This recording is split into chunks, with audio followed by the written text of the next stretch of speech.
ప్రధానంగా అధికారంలో ఉన్నటువంటి పార్టీ రాష్ట్ర ప్రభుత్వాలు ఒక రకంగా మాట్లాడతాయి, కేంద్రంలో ఉన్నటువంటి పార్టీలు ఒక రకంగా మాట్లాడతాయి.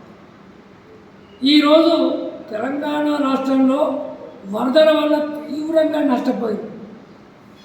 నష్టపోయిన ప్రాంతంలో ఉన్నటువంటి నాయకులు ఒక రకంగా మాట్లాడుతున్నారు, నష్టపోయిన ప్రాంతాలలో ఉన్నటువంటి నాయకులు ఒక రకంగా మాట్లాడుతున్నారు.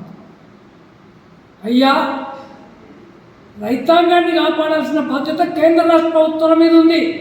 ఏ ఒక్కళ్ళో దీనికి బాధ్యులు కాదు.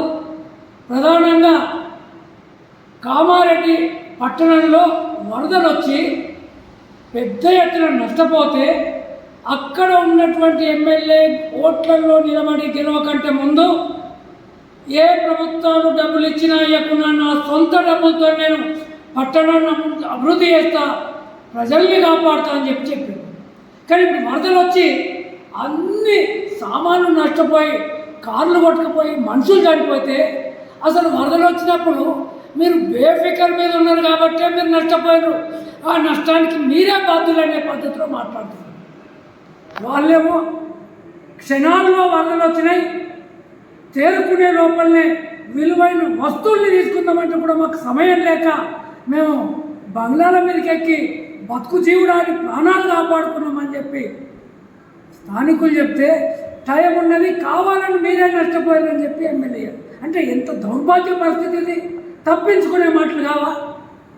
అదే పద్ధతుల్లో గోదావరి నది విపరీతమైనటువంటి వరద వచ్చిన తర్వాత 100,000 ఎకరాలలో పంట నష్టం జరిగింది. అందులో పత్తి ఉంది, వరి ఉంది, చెరుకు ఉంది, కూరగాయలు ఉన్నాయి, అదేవిధంగా పామాయిల్ చెట్లు ఉన్నాయి.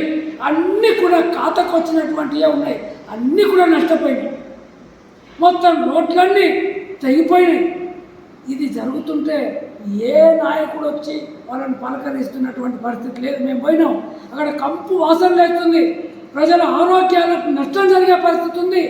కాబట్టి ఆ ప్రాంతాల్లో మెగా వైద్య శిబిరాలు ఏర్పాటు చేసి వాళ్ళకు అన్ని రకాల సౌకర్యాలు కలిగారు. కనీసం బట్టలతో బయటకు వచ్చినాం, బట్టలకు కూడా వాళ్ళు వేసుకోవడానికి బంధువులు నడుపుకున్నాం, మా స్నేహితులు నడుపుకొని బట్టలు కొడుకుంటున్నామని చెప్పారు. ఇవన్నీ వినకుండా, వాళ్ళని కాపాడకుండా, వాళ్ళకి సహాయం చేయకుండా ఏయో మాట్లాడితే మాత్రం ఖచ్చితంగా వచ్చే ఎన్నికలలో మీకు బుద్ధి చెప్తారు. లేకపోతే అట్లాంటి మాట్లాడు బంద్ చేయండి.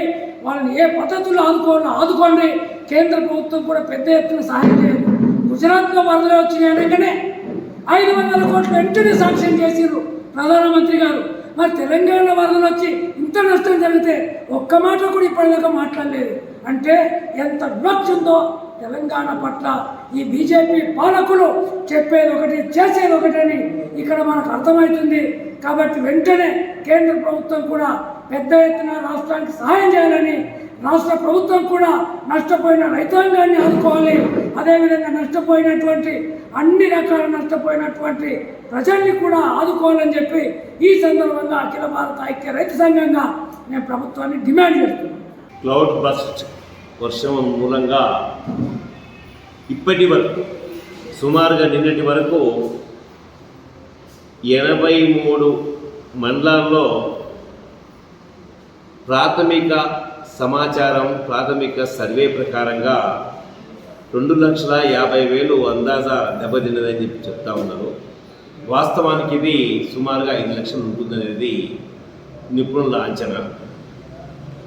అట్లాగే ఇవాళ నిజామాబాద్ జిల్లా ఉమ్మడి జిల్లా పరిధిలో కామారెడ్డి నిండా మునిగిపోయింది.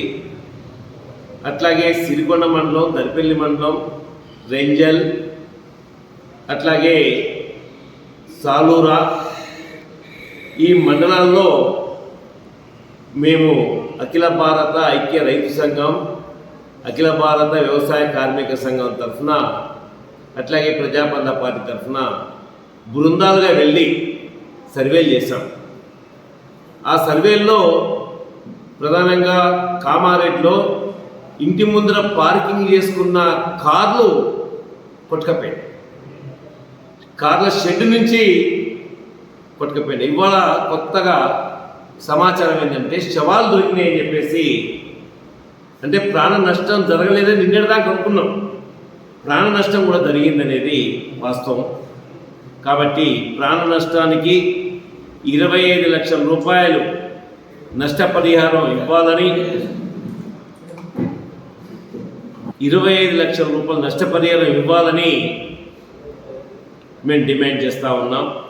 అట్లాగే ఒక 20 రోజులు పంట, 20 రోజులైతే చేతికి వచ్చేది సోయా, లక్షల ఎకరాల్లో నష్టపోయింది. 70,000 రూపాయలు ఇవాళ ఒక ఎకరాన నష్టపోయిండ్రు. వరి ఇవాళ మొత్తం గంగల పోయింది. కాబట్టి నిజామాబాద్ ఉమ్మడి జిల్లాలో 1,00,000 నుంచి 1,50,000 ఎకరాలు అన్ని రకాల పంటలు నష్టపోయినాయని చెప్పేసి మేము భావిస్తూ ఉన్నాం. దానికి వరికి అయితే 50,000, సోయా లాంటిది అయితే 70,000. అట్లాగే దీనికి ఏదైతే 1 ఫీటు 1/2 ఫీటు మందం ఉసుక మేటలు వేసినాయి, దానికి ఎకరాన 1,00,000 రూపాయలు ఇవ్వాలని చెప్పేసి మేము డిమాండ్ చేస్తూ ఉన్నాం. ప్రాణ నష్టానికి 25 లక్షలు అని చెప్పాం. ఇది ఒక వెలుగైతే దీన్ని నిండా మునిగిన రైతాంగాన్ని ఆదుకోవాలి. కుటుంబాలని ఏదైతే కామారెడ్డి లాంటి కుటుంబం ఇళ్లల్లో 5 ఫీట్లు 6 ఫీట్లు నీళ్ళు వచ్చిన ఇళ్లల్లో 10 లక్షల రూపాయలు ఆస్తి నష్టం జరిగింది. కాబట్టి వెంటనే తక్షణ యుద్ధ ప్రాతిపదిక పైన నష్టపరిహారం ఇవ్వాలని చెప్పి డిమాండ్ చేస్తూనే, మరోవైపు కేంద్ర ప్రభుత్వం అమెరికా దేశంతో వాణిజ్య ఒప్పందాలు సమస్య చర్చ జరుగుతున్న సమయంలో ఆగస్టు 15వ తేదీన మోడీ సర్కార్ ఎర్రకోట నుండి నేను రైతాంగాన్ని, మత్స్య కార్మికుల్ని, ఈ వ్యవసాయ రంగమే ఆధారపడ్డ మొత్తం ప్రజానీకన్నా ఆదుకోవడానికి ఏదైతే అమెరికా సామ్రాజ్యవాదం ఇతర దేశాలు మన మీద దాడికి ప్రయత్నం చేస్తూ ఉన్నాయో దానికి నేను గోడగా అడ్డుకుంటాను, గోడగా నిలబడతాను, వీళ్ళని రక్షిస్తాను, ఎక్కడ కూడా తలొగ్గే సమస్య లేదు అని ఒక భరోసా ఇచ్చాడు 15వ తేదీ ఆగస్టు ఎర్రకోట నుంచి. 19వ తేదీ అంటే 4 రోజులకే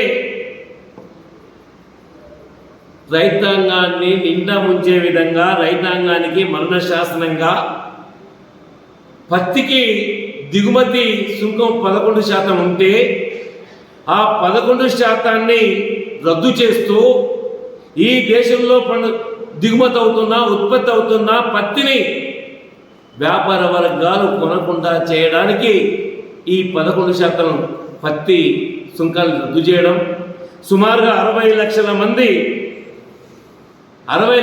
పత్తి రైతులు ఇవాళ ఆత్మహత్యల వైపు పోయే ప్రమాదం ఉంది. దీనికి ఎందుకు చెప్తున్నానంటే, ప్రధానంగా మనం ఒకసారి చూసుకున్నప్పుడు ఏదైతే పత్తికి సంబంధించిన విషయాలకు వచ్చినప్పుడు కార్పొరేటు శక్తులు, మిల్లులు దాన్ని కొనుగోలు చేయకుండా ఉంటుందని మహారాష్ట్ర విదర్భలో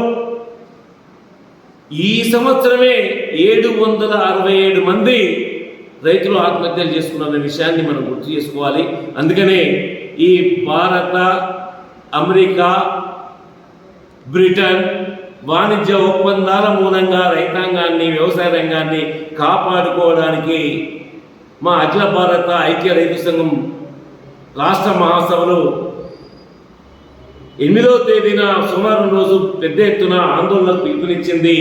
ఆ ఆందోళన కూడా జయప్రదం చేయాలని, వరద బాధితులు ఆదుకోవాలని అఖిల భారత ఐక్య రైతు సంఘం డిమాండ్ చేస్తాము.